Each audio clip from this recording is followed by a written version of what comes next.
Gators Breakdown? Join Gators Breakdown Plus. Starting at $3 a month, get access to unique episodes, plus a blog, chat room, giveaways, shoutouts, and more. Gators Breakdown Plus is furthering the interaction with fans and listeners like you. Head to gatorsbreakdown.supportingcast.fm to join Gators Breakdown Plus today.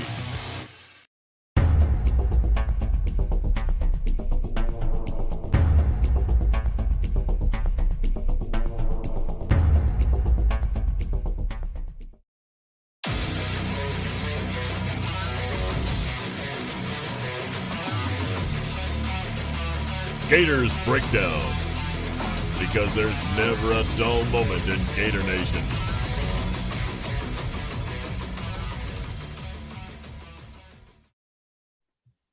The Gators Breakdown podcast is ready to go. I'm your host, David Waters, and you can find me on Twitter at GatorDave_SEC. Joining me this week is co-host Will Miles. You can find him on Twitter at WillMilesSEC and his site, readandreaction.com. Will, man, it's time for some question and answer from our loyal YouTube viewers. Yeah, man, we got people who come in here and tune in with us every week, and we appreciate everybody being here and supporting the podcast. So certainly want to give back to them and answer their questions. And to be honest, with no spring game, I'm not sure how good an answer we'll have for people based on some. But our guess will be as good as theirs. But we just maybe are paying more attention to the spring lies as opposed to we'll be able to update them on the spring lies that we've heard. But no, it's a good time, right? Hope springs eternal in May. And, recruiting hasn't really ramped up yet, and you're sort of coming off of everybody's spring game. So it's a good time to sit back and talk about maybe some big picture stuff that the folks on YouTube want to hear about. Yeah, recruiting hasn't kicked off, but if you did miss it, Florida did get a commitment this past weekend. And, of course, Blake Alderman from Swamp 24/7 had him on yesterday, released that episode. So you got two episodes this week, one focusing on the recruiting world with Blake Alderman, and then Will and I doing this YouTube Q&A session this week of Isaiah Bond, the most recent wide receiver commit for the Gators. So go check out that most recent episode of Gators Breakdown if you haven't done so yet. So, Will, man, the questions that we're going to hit here a little bit is how much Dan Mullen would change his approach on offense after having so much success through the air in 2020. How does Todd Grantham adjust and perform in 2021? What on-field changes will be made due to the coaching changes that the Gators have? So we can go and hit that and all those good questions too. But before we do, Will, Gators Breakdown Plus shout-out time. If you subscribe there as a Total Access member, you can send a custom shout-out to me here, and I will read it on a normal episode of Gators Breakdown. So from David Mosry, he goes, "Happy to be a supporter, Dave. Your show's the best out there for diehard Gator fans. I never miss an episode. I'd love it if you could give a shout out to my dad, David Mosry Sr., class of 1969. He goes, "One of the great things about being a Gator is how it's passed on from generation to generation. I'm 50 now, but my first memory is of my dad nervously listening to, shouting out the radio in 1972, 1973 during a Gator game. Took my kids and my dad to the last FSU game in Gainesville. Really appreciate all you do for Gator Nation, my friend. Go Gators." And Will, that's what Gators Breakdown Plus, that's what Gators Breakdown is just in general. We've wanted to build a community here, and that community starts basically with just being a Gator fan, that community there of your family, all your friends, going to games, all these memories we relive every year and that we get every year also, as seasons go by. That's what it's about. Yeah, I mean, it's funny. I spent a lot of time in engineering courses there at Florida, but the friends that I still have are the people that I watch football with, and the people that I watch sports with, and the people that I did, things that were tied more with the university than the specific classes I was taking. And I think most people find that one of the reasons everybody loves college football and loves Gator football specifically is because of the connections that you make and the connections that it helps you maintain over the years, because you've got something in common even as you go sort of different ways in life. So that's cool to hear somebody who's been there since 72 or 73. I mean, I was still just a figment of my parents' imagination back then, but good things were about to come in the early 80s with Charlie Pell, and then obviously in the 90s with Spurrier, and the 2000s with Urban Meyer. So a good time to be a fan. Absolutely. So everybody, if you want your own custom shout out as well, join Gators Breakdown Plus. You heard the promo there before the show. Gators Breakdown, supportingcast.fm. That's how you find there. couple tiers to choose from. If you just want to show general support, you can do that as well. Remember, you can find Gators Breakdown at news4jax.com/Gators Breakdown. Also, check us out on your favorite podcast platform. If you're watching this YouTube version, like a lot of you are right now, hit that like button, hit that subscribe button. It really, really helps us out here on Gators Breakdown. So, Will, let's get to it, man. And the first question here is from Matthew King. He goes, Mullen isn't particularly known for running a pro-style offense like he did with Kyle Trask. Due to the immense success in this area in 2020, to what extent do you think he'll incorporate this style into his identity as a play caller and quarterback developer? Bonus question, do you think Emory Jones picked up enough aspects of the 2020 offense to make it change his identity or skill set at all? Or will we see the style of Emory we imagined as a recruit, the more typical dual threat? So, first of all, kind of start with that bonus question. I've said this plenty of times, never in my wildest dreams when Emory Jones signed as quarterback in 2018 that I thought it would take till 2021 for him to be the starting quarterback. It's just, you never can tell what will happen in college football. And that's one storyline right there. Because, look, he was supposed to be, for what we typically know a Dan Mullen offense to be before Kyle Trask. Emory Jones was the heir apparent. It was the perfect system fit. He was going to be the next quarterback after Felipe Franks. Things worked out different. So, and in that different, Will, is a completely different offense than what we've seen traditionally from Dan Mullen, and then just the wide open spread pass attack that could hardly be stopped. And, you know, I've asked this question myself too. Did Mullen fall in love with a 2020 offense that he now, and I think we've seen it in recruiting a little bit, that he is getting more pocket style passers, Carlos Del Rio, Jalen Kitna out there as well. Now Nick Evers as well, the most recent commit. So I think the recruits that you have seen commit to Florida and the recruits that they're targeting do signify maybe that Dan Mullen is not just going to go quarterback run heavy like we've seen back in the past, like a la Nick Fitzgerald, Tim Tebow, that style of offense there. So I think there are hints there, but speaking for 2021 and the season, it's all about Emory. Can Emory handle throwing the ball 35, 40 times a game if it comes to that? I think it really boils down to what Emory can do, but also he's a pretty good weapon with his feet. I don't think you're going to ask him to stand back there in the pocket when his legs are a weapon. His legs are an asset more so than Kyle Trask. So I don't think Dan Mullen, just because he found a quarterback last year that could throw the ball 40 times and be pretty comfortable with it, put up massive numbers, I don't think he's going to necessarily shy away from what he's done in the past. Well, I mean, I think Mullen's going to do what's necessary to win the games and move the chains. And last year, the team couldn't run the ball, and Trask was able to throw it at will, and they had receivers who could get open consistently against one-on-one coverage, and in the case of Kyle Pitts, against double coverage fairly regularly as well. And here's the reality. An average passing team is going to average 8 or 8.5 yards an attempt. An average rushing team is going to average 5.5 yards. Maybe that's even a good rushing team. And so there's an advantage to being able to go through the air. Now, if you do things really efficiently on the ground, you can give your defense a break. You can sort of wear down the defense and take some deep shots. You can do some things.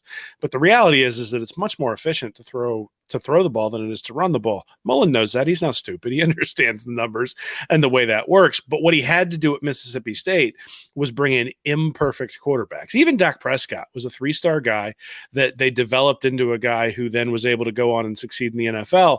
But Prescott had some limitations when you look at his redshirt freshman year, when he finally got some significant playing time.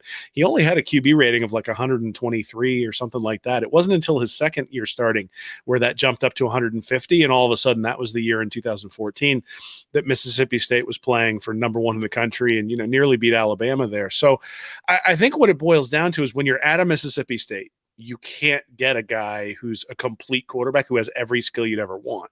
When you come to Florida, you should be able to sort of pick and choose the guys that you want.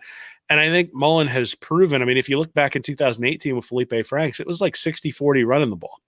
And then the minute Franks went down against Kentucky, all of a sudden it flipped and it was 55-45, passing the ball with Trask in there. And so he's shown that he can make the adjustment on the fly when someone comes in and shows a particular skill set and ability. And I think he'll do the same thing with Jones. Jones has already shown that he can run the ball at a pretty significant clip, even when the defense knows that that's what's coming.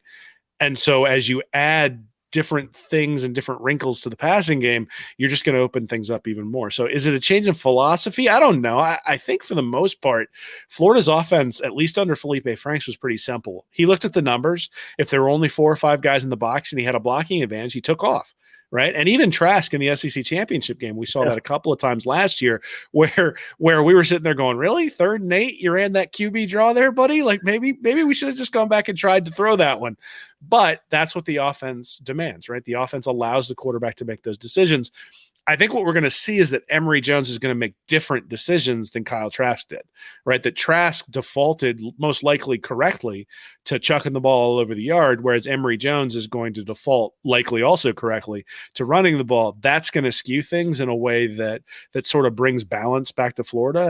And that might actually be a good thing, right? That the offensive line getting some confidence and being able to put together a drive that'll put the game away, or being able to put together that drive that when you're up by 24 points, that sort of bilks the clock and demoralizes the defense and puts you up 31 and the game's over. I mean, there were a couple of times last year, the Tennessee game comes to mind, where Florida tried to run the ball and couldn't against the Volunteers. And that game, it wasn't really all that close, but at the same time, you're sitting there going, really, we run it 3 times for a half a yard and punt, and we ran like 18 seconds off the clock. Like that's what we're doing here.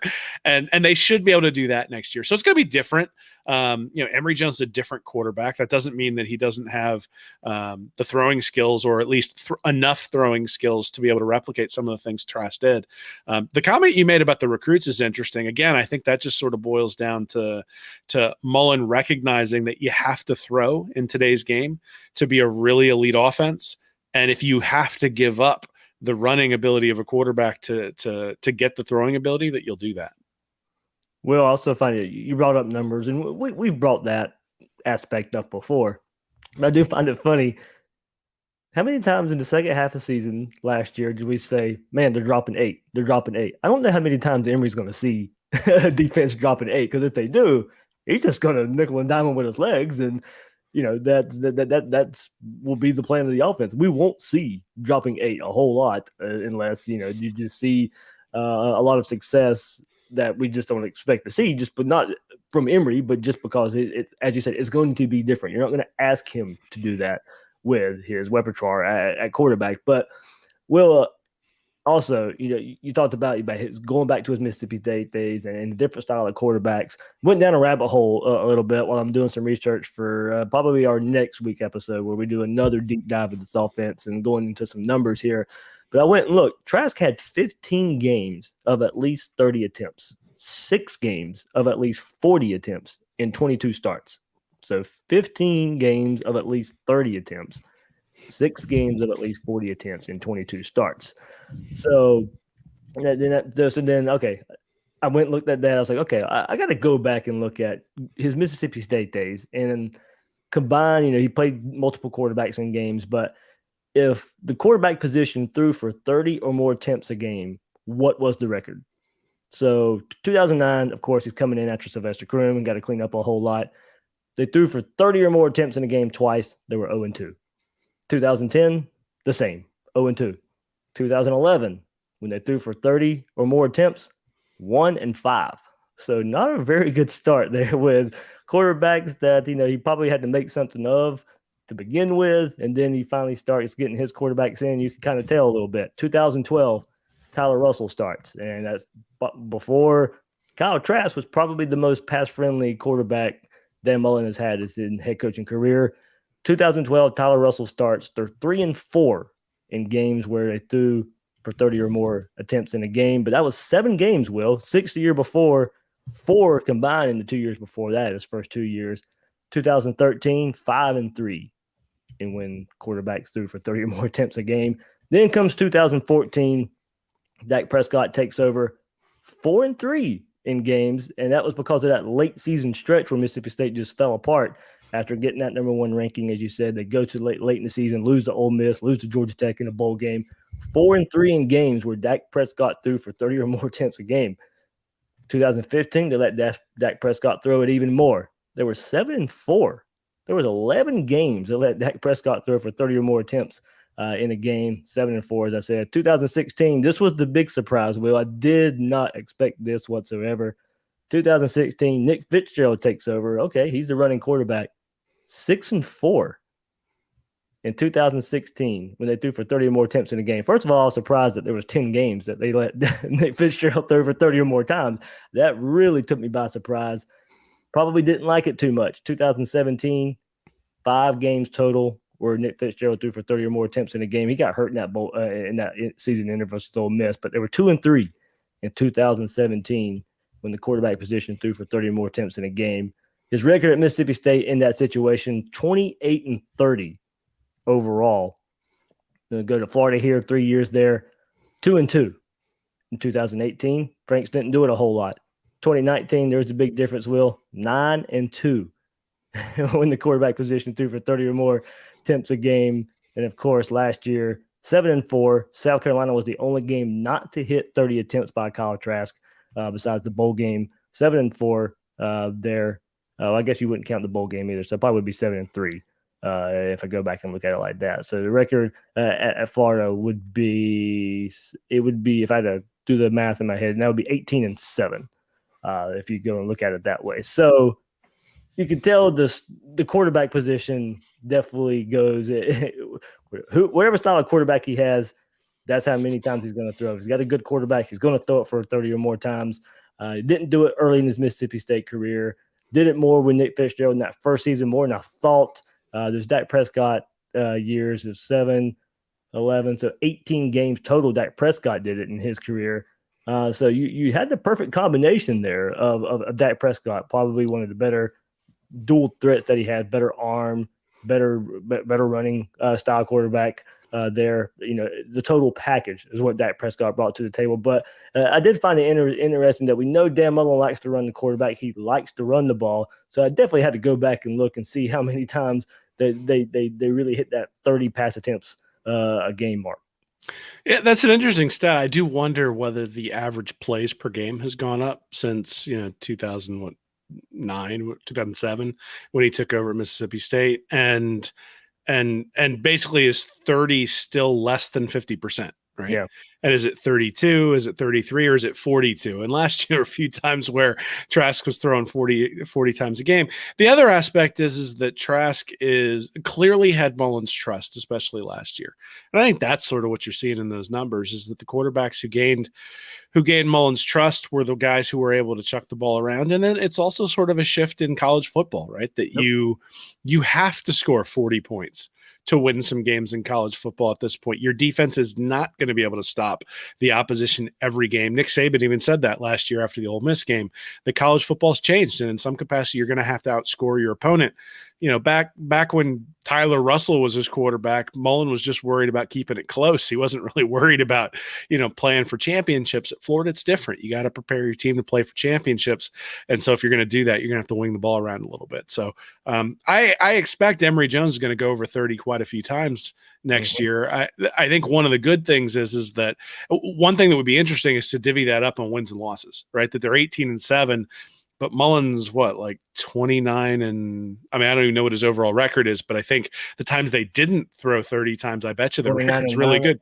Yeah. So they've only lost 2 games where they didn't throw the ball 30 times. So for all the people who are saying, I hope that, that Mullen doesn't go back to a run-centric offense because I want to see him throw the ball. The record was pretty good when they weren't throwing the ball 30 times. Part of that is an artifact of not being behind, right? You don't have to throw the ball when you're behind. But part of that is also when you're able to run the ball, you're able to put teams away. And in 2018 and 2019, Florida was able to put games away in the fourth quarter. Last year, they couldn't. And so that 7-3 record that you cited there in 2020 is I think indicative that there were just a few games where they couldn't put it away, and Trask was throwing the ball 40 times, not 30 times. Yeah, so I definitely had to go back and look at it. I had to pull that up for some more research that we're doing next week for next week's episode. So diving in even more into the offense next week, but got some stuff going on, Will, where I go back and calculate the percentage of plays the quarterback was involved in, all the way from Dak Prescott and Nick Fitzgerald to Felipe Franks. Kyle Trask, we know. Just throwing that ball many times. I think we're just kind of looking at an offense that, we think but would best suit Emory Jones. And since he has that run threat there, it's not going to look like the Kyle Trask offense. So I think I had to go back and look at the Dak Prescott offense, Nick Fitzgerald offense and the Felipe Franks offense, just because I think that's kind of a hybrid of those is kind of what we'll see with Emory Jones. So got some pretty good stuff there coming up next week. So next question from Justin Aycock. How does Grantham adjust and perform knowing that this is his last shot under Mullen at Florida? So pretty good question there. And I think a lot of it, and I've said this before, there had to be a heart-to-heart at some point during the season in the process of maybe trying to decide if you're going to keep Grantham around or not.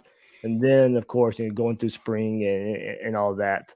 I think there's a thought, Will, too, that this is going to be his last season no matter what, just because of contract obligations and stuff. Maybe not redoing the Grantham's contract, the 4 years there, and this is going to be his last year. And I do wonder, that could be a plan, that could be part of it. But what if he goes out there, and I'm not predicting this big, huge, gigantic turnaround on defense, but say Florida does go out there and Grantham somehow makes the top 10 defense and they win the big games versus Georgia, Alabama, LSU, and some combination in those games there. I mean, what happens if he does do that? And we go into the season saying, well, it's probably his last season contract-wise. They want to save some money. They hung on to him for another year.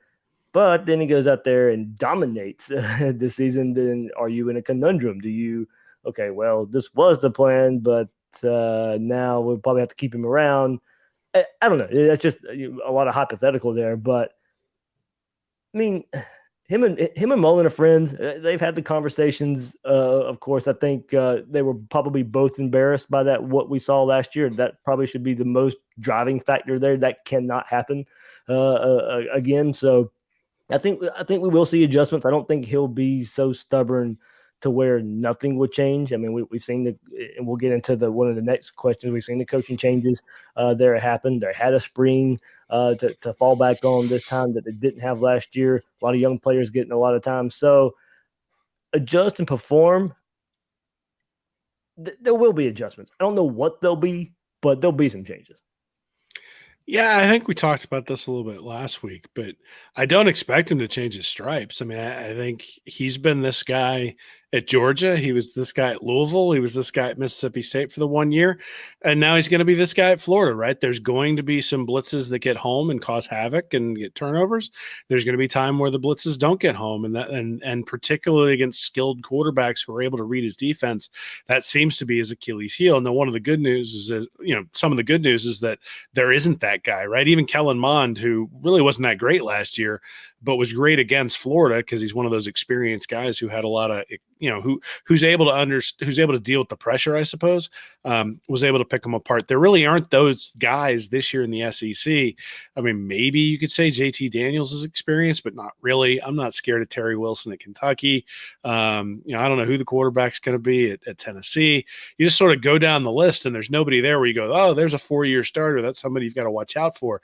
So I think Florida's defense will be better. I think the thing that concerns me is, so Pro Football Focus put out a mock draft. And they had Kyrie Elam going 8th overall to the Raiders. They had Brenton Cox going 32nd overall to the Chiefs. That means that if those guys get picked along with Ventrell Miller, Zach Carter, and Diabate, those are sort of 3 guys you figure are probably going to end up getting drafted in the NFL, if not next year, then the year after. That means he had 8 starters on that defense last year who are going to play in the NFL. It's like, what happened? Like that? I mean, that's the thing, right? They gave up 46 points per game in the games that they lost. I'm sitting here going, I'm like, sorry, I'm about to pass out after saying that. But they even gave up 23 points per game in the games that they won, which would have still only been like good enough for 30th in the country. So there's a lot of work that needs to be done on that side of the ball. I think spring practice is going to help. I think having a full fall practice, I think just the weirdness of COVID and that not being around, I think Mullen probably is going to be a little bit more focused maybe than he was last year in some of his post-game conferences, and the team won't have to deal with the fallout of that. But here's the reality: if Grantham does not get the team better than 30th in the country, I think Florida has to make a change at defensive coordinator. And then if Grantham does put up the unbelievable, shutting down everybody, it's just a monster season, then he's going to go be a head coach someplace else. So if you're somebody who doesn't like Grantham, rest easy. There are very few scenarios where I can see that Grantham isn't someplace else next year. So let's root for the world-beating shutting everybody down, because then the Grantham haters and the Grantham lovers get the result they want.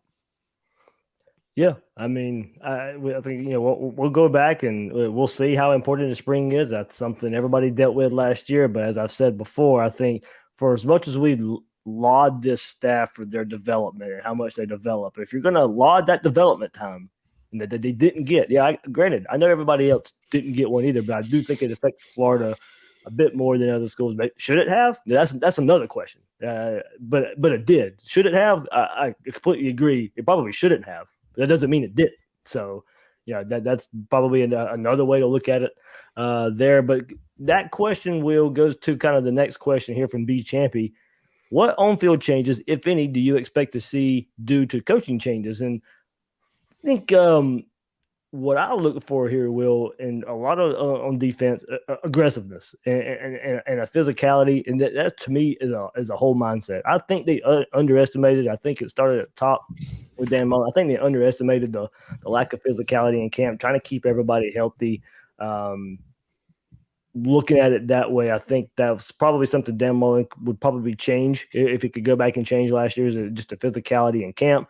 Leading up to it, we saw the lack of tackling pretty much all season long. But look, I think you bring in a McGriff, the crime dog, you bring in Montanar, and look, what we heard going back into these spring press conferences, more physicality, maybe more man defense. And I brought that up last year too, that it's not just a switch you can flip, but I think going and playing more man coverage, which you should have the athletes to do at Florida. I know Grantham likes his own.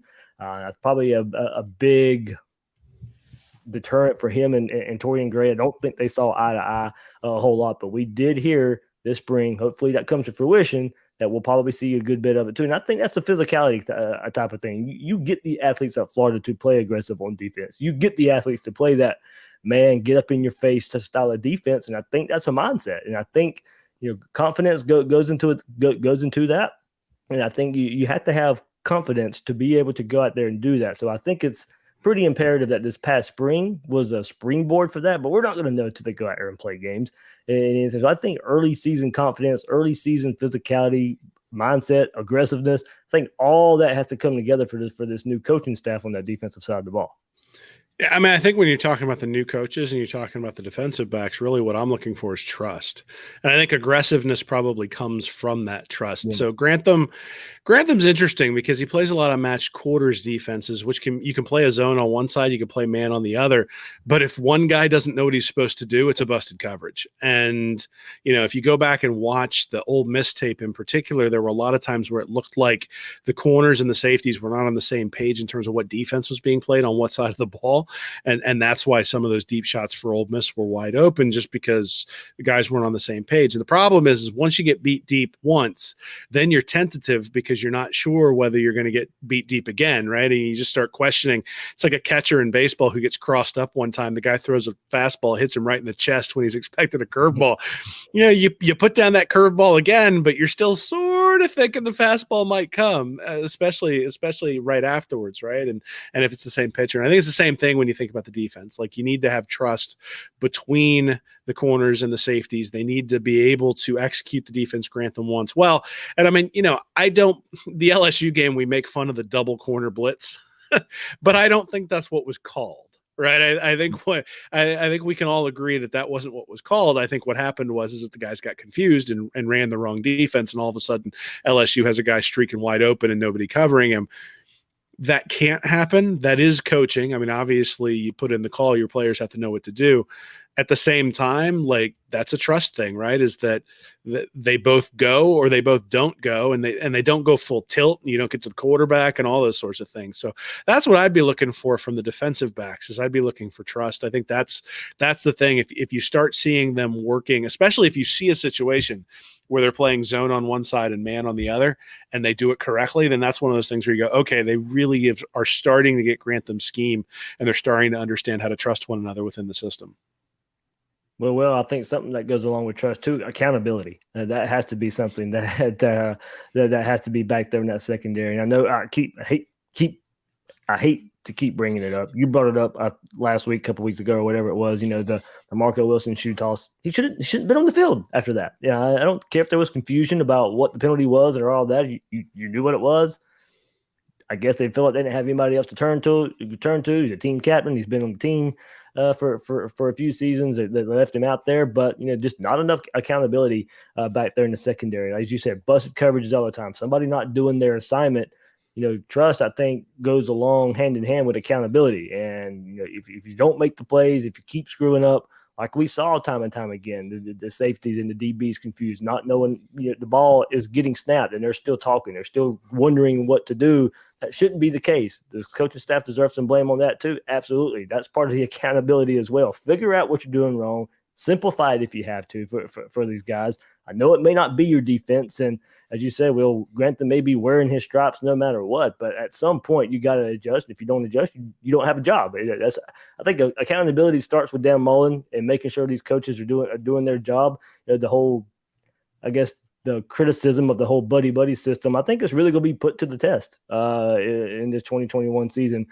In a lot of people's mind, it was already put to the test of how can you keep a defensive coordinator like Todd Grantham after the season they just had. 2021, I think, is going to go. The word accountability can go all the way from the head coach to his assistant coaches, all the way from the coaches down to the players. Everybody just doing their job. Yeah, I mean, so it's interesting. Dan Mullen's made a lot of deposits with the Florida program, right? You think about deposits and withdrawals, and he's been extraordinarily effective with Jim McElwain's players. He's brought Florida back to national prominence. We've had a lot of games where you're looking at this and saying, okay, this has national implications, and that hadn't really happened at Florida in a while. So I think there's a segment of the fan base that's going to say, okay, he's made a lot of deposits into our program. We need to honor that. But keeping Grantham is a really large withdrawal.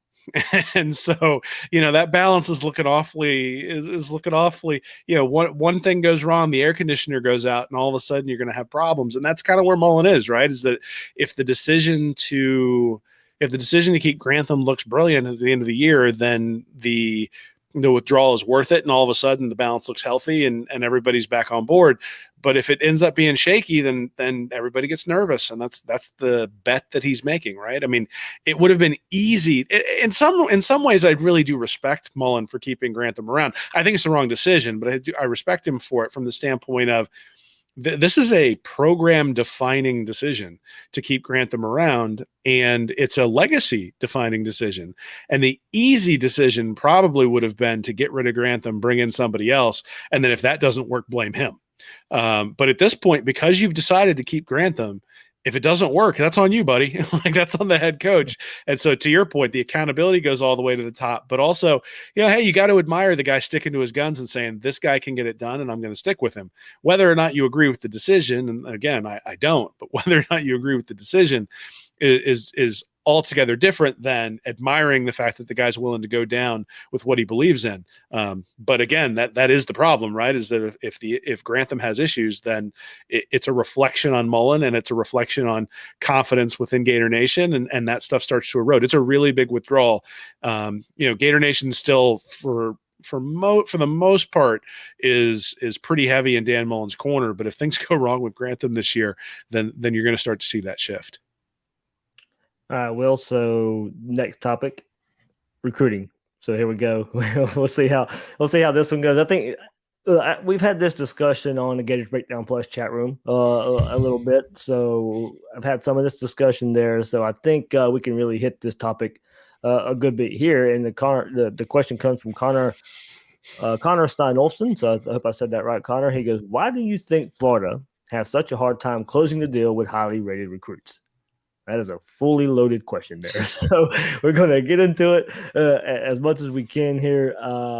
So it's funny. I saw this tweet on Twitter here, and it really caught my eye in regards to this question here. And it comes from the real Chucky Gator on Twitter, and he posted this. He goes, will Dan Mullen ever recruit like Nick Saban, Ryan Day, Kirby Smart, Lincoln Riley? If so, who does he need to replace on his staff? Who does he need to bring in help with recruiting? So that was just a question on Twitter. That not necessarily, I'm not going to answer that, but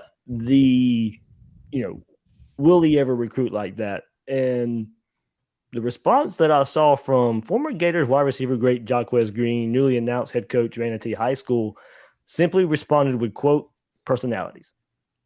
And I was like, man, that's pretty remarkable statement just in that one word for me. And that's a former Gator great who wants nothing but the best for Florida. Now a head coach in the state, pointing out, the personality of Dan Mullen not being as high as some of the nation's best coaches and recruiters out there. And we talked about this last week. This is exactly the coach and the guy we're getting when the Mississippi State media people come in on this podcast and told us that's who we were getting. Nothing with that in regard has changed. But look, personality isn't everything. But Mullen, and more importantly, much of the staff are just a brash group and no nonsense personalities. Kids these days like to be wined and dined, and that's not this staff strong suit here. We were warned about this from the Mississippi State side of things, and just thought it would take care of itself because the Gator logo on the shirt, and that has helped somewhat, but it doesn't fix the issue entirely. And look at the transfer portal. I think the older veteran players eventually come around to it, and the pedigree of coaching and development win them over. But it's still a struggle compared to others as far as high school recruits go. So that's one part of it. Also, it's not all on Mullen. Every big program out there is not clean when it comes to recruiting. We know that. That's not a big secret here.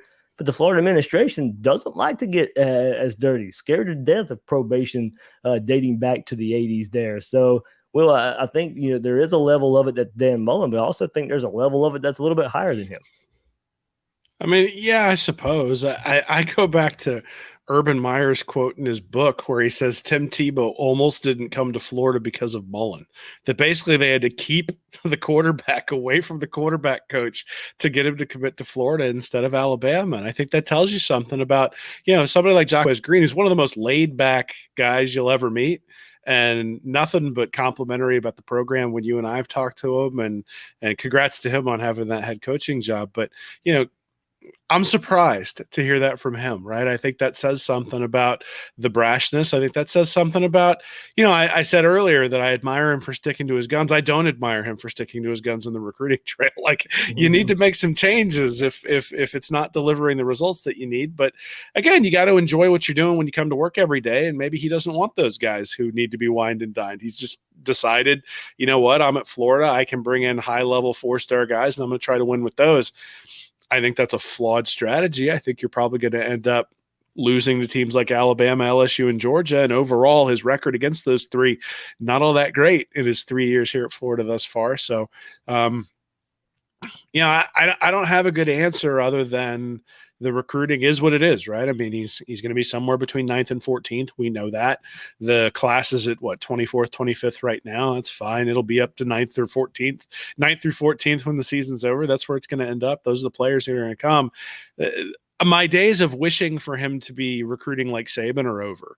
Like, that was one of the reasons why I was so critical of the recruiting early on, is you looked back at Urban Meyer, you even looked back at Will Muschamp, and you said it's possible to bring in top 3 classes at Florida, and really that should be the expectation. And Mullen wasn't able to deliver on that expectation, and that irritated me. But at this point, I don't have an expectation for him to bring in top 3 classes. He's not going to do it. And the idea that we should sit here and pine for 5 stars and get disappointed when they go someplace else, it's just a waste of time. At this point, it really is an argument over, is Dan Mullen going to be able to develop slightly lower ranked players than Kirby Smart? And that's the battle, right? The battle, it's almost it's a religious battle in some ways between people who believe only in recruiting and people who believe only in development, or at least believe 170-30 one way and 170-30 the other way. We're going to find out, right? I mean, Mullen's going to be here for at least 3 or 4 more years. Kirby Smart's could be here for at least 3 or 4 more years. And at the end of the day, we're going to be able to look up, and Mullen's either going to be 2-4, or he's going to be 4-2 against Kirby Smart. And we'll sort of know what the answer is at the end of the day. But I think that quote about about Mullen from Meyer says it all. Like he is not a natural salesman. He is not a guy who walks into the room and commands the room. We saw it. He struggles to make the press like him, and just about every college coach has the press liking him. And Mullen even sort of burned some of those bridges over this past year. And he's an interesting dude. He sticks to his guns. He says what he believes, and sometimes discretion is the better part of valor when you're trying to recruit someone or when you're trying to convince somebody to your way. Mullen doesn't seem to be that kind of guy. He just sort of tells you the way he thinks it is, and you're either going to come with him or not. Sometimes that works, sometimes it doesn't, but we'll get to see. Yeah, well, so the next part I'll go to just to kind of extend this conversation, spending, and I think it's probably goes a little bit higher than Mullen as well. And I went back and looked at the articles here because I knew spending was an issue as far as when you compare it to the elites in the recruiting world here. And transportation, lodging, and meals for prospective student athletes, institutional personnel, own official and unofficial visits, telephone call charges, postage, and such. That's kind of a recruiting budget for a college football program. Number one, University of Georgia, as far as recruiting expenses for college football. And the recruiting expenses for all sports was $3,990,422. The recruiting expenses for football, and this only dates back to 2018, $2,626,622. So a lot of numbers there, but the percentage of total recruiting expenses spent on football, 65.82%. That's for the University of Georgia. They lead the way there as far as expenses for recruiting in college football. Second, Alabama. And their expenses for all sports, $3,310,990. The recruiting expenses, $2,344,057. But their percentage that they spend on football is actually higher in Georgia, 5% higher. Alabama is. So no surprise that those two programs lead the way. 70% of University of Alabama's total recruiting expenses is spent on football. 70%. I mean, we knew football was number one there. There's no question. There's no question about it. And the numbers kind of prove it there for Alabama. So, Will, number one, Georgia. Number two is Alabama. Number three, Texas. Number four, Clemson. Number five, Texas A&M. This is probably going to rub people the wrong way. Number six, Florida State spends more money recruiting than the University of Florida. Number 7, Michigan. Number 8, Penn State. Number 9, LSU. Number 10, Oklahoma. Number 11, Nebraska spends more money in recruiting than the University of Florida, who comes in at number 12. So you could probably kind of look at it that way. I know that could, if you're looking for reasons maybe of that final big recruit, maybe this is one more data point that you can kind of point to of one reason Florida struggles compared to Florida or Georgia, Alabama, Clemson, those schools there. Recruiting expenses for all sports for the University of Florida, $2,329,000. Recruiting expenses for football, $1,155,802. Will, Florida percentage of total recruiting expenses spent on football, 49.62%. About half of recruiting for Florida, all in counting all sports, 50% of it goes to football. Compare that to Georgia, almost 66% goes to football. For Alabama, 70%. So about 15% less than the University of Georgia, 20% less than Alabama. There you go. I mean, if you want to maybe take a look at what programs are dedicated and how they spend their money for recruiting, there's the numbers there that kind of prove where the dollars are going. Yeah, I mean, you mentioned at one point, basically $1.2 million for Florida. That's $1.5 million less that they're spending than Georgia on an annual basis for recruiting. And those dollar numbers pretty much line up with the recruiting rankings when you start going down. Georgia, Alabama, Texas, Clemson, Texas A&M, Florida State, Michigan, Penn State, LSU. That's pretty much the top 9 when you start looking. The only program that's not in there is Notre Dame. And I do wonder whether Notre Dame as a private institution doesn't publish its recruiting dollars. And that's why they're not in that list that you had there. So the biggest takeaway, no Ohio State. Yeah, though I think the numbers I have, they're fairly similar to the ones you have. I think that's when they were making the transition from Urban Meyer to Ryan Day. And I wonder whether the recruiting budget would, I don't know how the accounting is done when that sort of stuff is going on. The other thing is that Ohio State really, for the most part, dominates that Midwest region and doesn't have to travel all over the place, right? But this is one of the things, when Florida recruited Chris Steele out of USC, this is one of the things that was in the back of my mind. Is that recruiting a guy from California is expensive. And what are you spending elsewhere if you're recruiting a guy from California, or if you're recruiting a guy from New York, or from Washington, D.C. or something like that? Like, you got to be sure you're going to get that guy, and you got to be pretty comfortable with the circle you've drawn around your recruiting regions at home. And Florida just, for whatever reason, hasn't been able to secure that. I mean, Miami's been down, Florida State's been down, and Florida should have been able to widen its circle of influence within the state. They haven't been able to do that. And part of that might be budgetary, part of it might be facilities. I think a big part of it is personality. And you sort of combine all those things and you go, we're right in line with spending. Right now, I think Jim McElwain complained about the spending and nobody liked him. I think Will Muschamp and Urban Meyer just sort of dealt with it and were really good recruiters and were able to deal with the limitations that the Athletic Association gave them. Mullen hasn't been able to overcome that. It's not that you can't.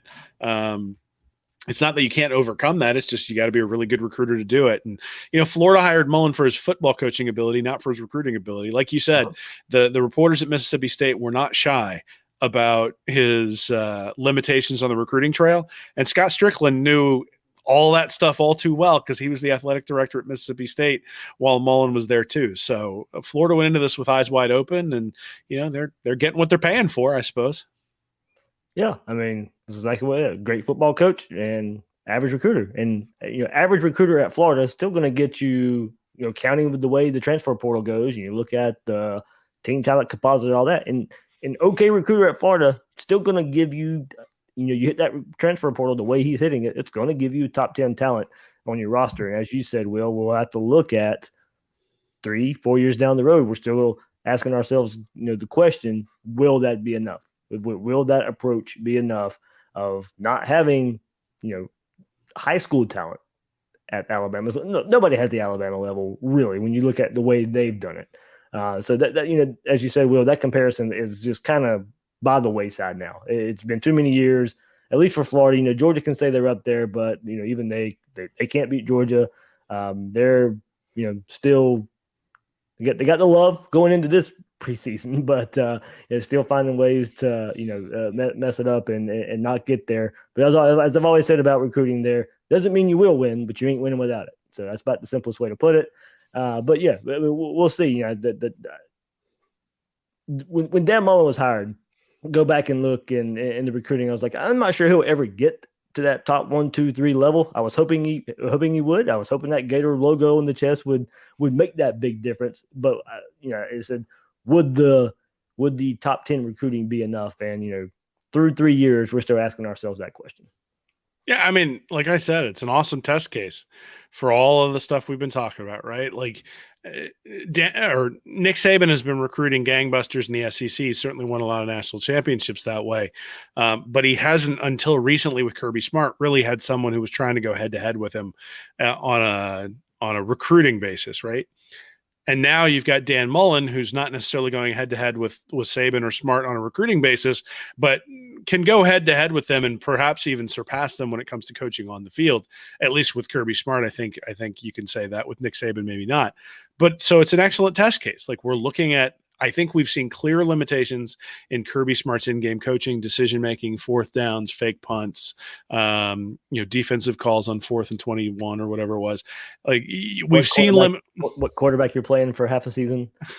That too. Jake Fromm over Justin Fields, all that sort of stuff, right? So we've seen limitations there.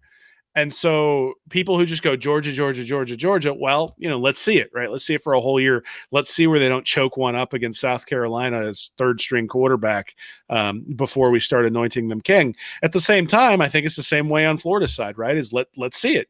Like, you haven't won the SEC yet. You won the SEC East. You're 1-2 against Georgia. So there's still a lot to prove on that side too. And we'll see. It's a perfect test case. Mullen gets the opportunity to do it.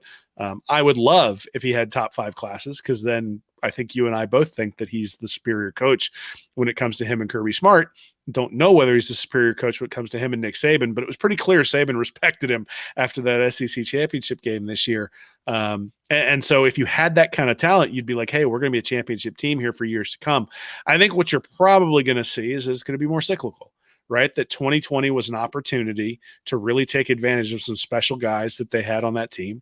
2021, likely you're going to see the floor will be pretty high, but you're going to see some of the attrition start to take hold in certain areas. They'll shore up those areas with a couple of transfers coming into 2022, hopefully have a year full of Emory Jones getting better and better and better. And all of a sudden you'll say 2022 is the year that you're going to go out and really be able to take on Georgia and Alabama because of the experience that you have coming back. But you have to time it, right? And our good friend Bill Sykes actually wrote an article for my site a couple of months ago talking about sort of the timing of SEC champions. And you could go and look back at where their all SEC players came from, and they were always clustered real close together. And if you look at Florida's team last year, there just weren't any all SEC players on the defensive side of the ball. And so that's what happened, right? All the firepower was on the offensive side. There wasn't any balance, and Florida ends up being an unbalanced team that goes 8-3 before that Oklahoma game. Alabama doesn't have that problem, right? They don't have to cluster them because they've got them all there. But Georgia does, right? I mean, I think even when you look at Georgia's SEC championship, you can go back and look at their all SEC players, and they sort of clustered around a couple of recruiting cycles. So Mullen still has an opportunity, right? You pull in a couple of transfers, you get the right development, you find the right quarterback, you cluster all those guys together, and you can put together something really special. I just don't think, similarly to LSU with Joe Burrow and Jamar Chase and sort of hitting lightning in a bottle there, that's the path for Florida to win a championship, is to be able to put all that stuff together. Now, you hope what ends up happening is that sort of rolls into what's happened at Clemson, right? So Clemson was never gangbusters on the recruiting trail, but they were really, really good at getting quarterbacks to come in and sort of keep their floor. Taj Boyd never won 12 games, but he also never lost more than 3, I don't think. And so Boyd sort of set the foundation, and then you brought in Deshaun Watson, who raised it even higher, and then you bring in Trevor Lawrence, who raises it even higher. And if Mullen can sort of set that stage, then there's the possibility. The problem is Clemson never had to play Alabama in the SEC championship game as they were sort of building that program. But again, it's a test case, right? We'll see whether Mullen is able to do that. He's the quarterback guru, and he's going to have to prove it. Good stuff, Will. Good stuff. A few questions there. It took us all the way through this episode there. Probably try and do this more there for you YouTube guys. Glad you guys can send questions and we answer them as much as possible here. And hopefully we did a good job of giving you guys the content there.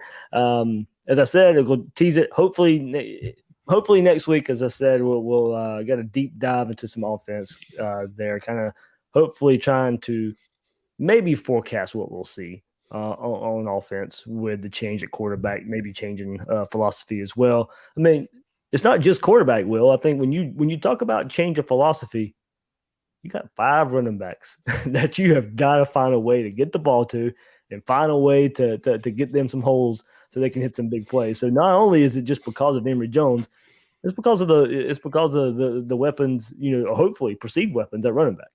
On the whole left side of the offensive line. Yeah. Right. I mean, Brett Hagee's gone. Stone Forsythe is gone.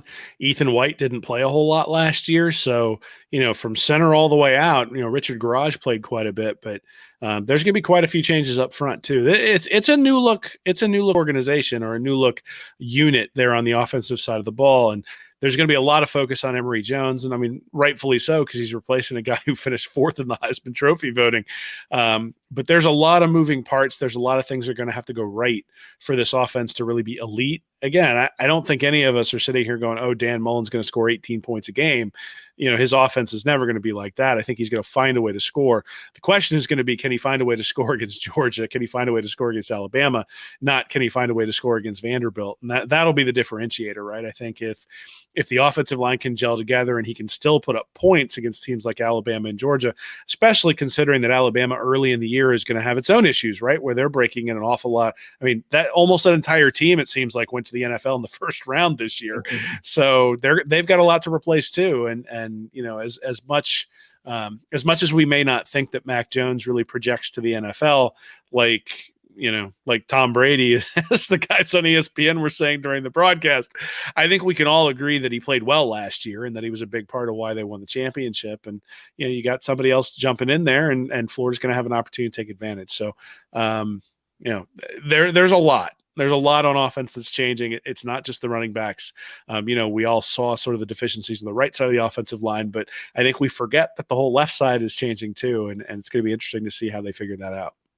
Yep. So I'll go through. I'll take a really deep look at the quarterback and running back position next week. That's where I think we'll go. We'll go skill player as far as running the ball, quarterback and running back. We'll have some good stuff there. Looking back at Dan Mullen's history as a head coach at Mississippi State and at Florida as well. So, all right, Will, man, what you got coming up? I know you and Nick launched something new this week. Yeah, so Nick Newton, he's a writer over there at Read and Reaction. We decided that some of the stuff we write is too long, and so we decided to do something a little bit more short form. It's called Stand Up and Holler. It's on the Read and Reaction YouTube channel. You can get there from readandreaction.com as well. It's sort of a PTI type of thing where we're spending 2 or 3 minutes on 4 different topics every week. So hopefully everybody sort of enjoys that. There's also a longer form there's a longer form version that goes up onto Patreon if you're interested in that as well. And then I'm going to be writing this week about you. It was interesting. You brought up all the financial numbers. There's been a lot of talk about playoffs and sort of expanding the playoffs to 6 teams or 8 teams or 16 teams. And, I hate that idea. And so I've got a proposal for how to make more parity so that we're not seeing Alabama and Clemson every year without necessarily just expanding the thing to 8 teams and then seeing Alabama and Clemson playing the championship game because they beat everybody and wind up in the final. So that's what's coming this week from an article perspective. Is I'm about halfway done with it. So hopefully by the middle of the week or by the end of the week, I'll have that finished and up on the site. Awesome. Good stuff there. Good stuff. You can find Will once again at readandreaction.com and on Twitter at Will Miles SEC. I'm the host of Gators Breakdown, David Waters. You can find me on Twitter at GatorDave_SEC. Guys and girls out there, thanks for listening to this episode of Gators Breakdown.